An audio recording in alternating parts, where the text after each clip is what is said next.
స్తోత్రాలు, దాంతోపాటు ఆదిత్య హృదయం చాలా మందికి తెలిసింది. ఈ సూర్యమండల స్తోత్రం, ఆరోగ్య స్తోత్రం, సూర్య ఆరోగ్య స్తోత్రం గురించి ఒకవేళ తెలుసుకోవాలనుకుంటే శ్రీవారి దాసుడు మన యూట్యూబ్ ఛానల్లో సెర్చ్ చేస్తే దొరికేస్తాయి మీకు. అవి కుడి చేయి మూతపెట్టి కనీసం తక్కువైతే 11 సార్లు అభిమంత్రణ చేయండి. కుడి చేయి మూతపెట్టి చదవండి.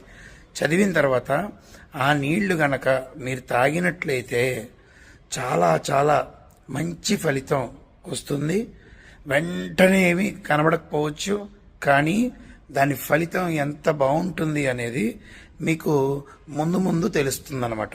కాబట్టి ఎవరికైనా ఆరోగ్యం బాగాలేకపోతే వారి కోసం కూడా మీరు చెయ్యొచ్చు, మీకోసం మీరు చేయొచ్చు.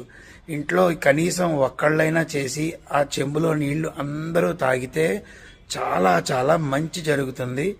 జై శ్రీమన్నారాయణ. మీ శ్రీవారి దాసుడు.